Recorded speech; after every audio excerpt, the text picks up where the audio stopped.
Happy Craftmas! Today for Craftmas, I wanted to finally tackle a project that I've had in my stash for several years, and now that I've got a little bit more practice sewing both by machine and by hand, I think I can tackle it. It's pretty simple.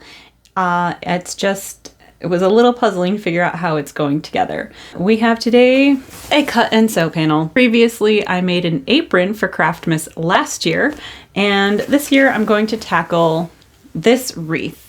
It has my favorite kind of vintage calico, and by these calico patterns, you can tell that it's very 80s, even though it's not actually dated. So this is a Cranston Print Works VIP fabric wreath. We've got the one full panel with the red back, and it even has the fabric for a bow. Additionally, in the instructions, you can see that it calls for ties to go around these sections. And, you know, I could just use some ordinary yarn. I could have picked up some acrylic, but last year I was really super excited to find this. This is a vintage Bel-Air Yarn Tye, and I have a full dead stock 25 yards of it, and it is exactly what this needs and may possibly be what they had in mind when they made it. I don't know exactly how old this is either. It could be, this packaging does look a little bit more 70s. It could even be 60s. But either way, it's at least as old as this is. So that's really fun to have contemporary vintage craft supplies that go together.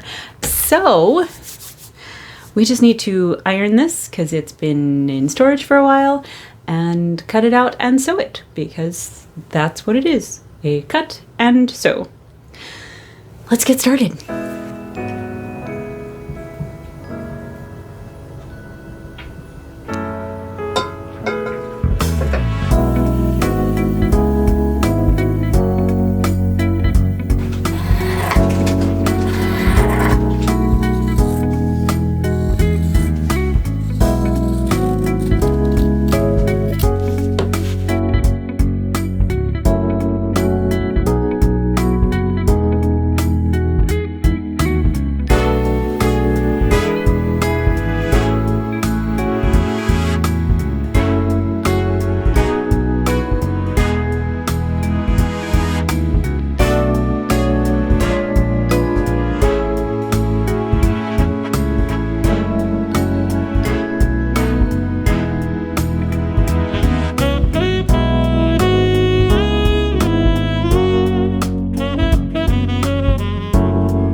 I really hope you enjoyed making this little sewing project with me today. If you want to see more like this, my other Craftmas videos will be in the playlist on your screen. Have a wonderful day, and I'll see you next time. Bye!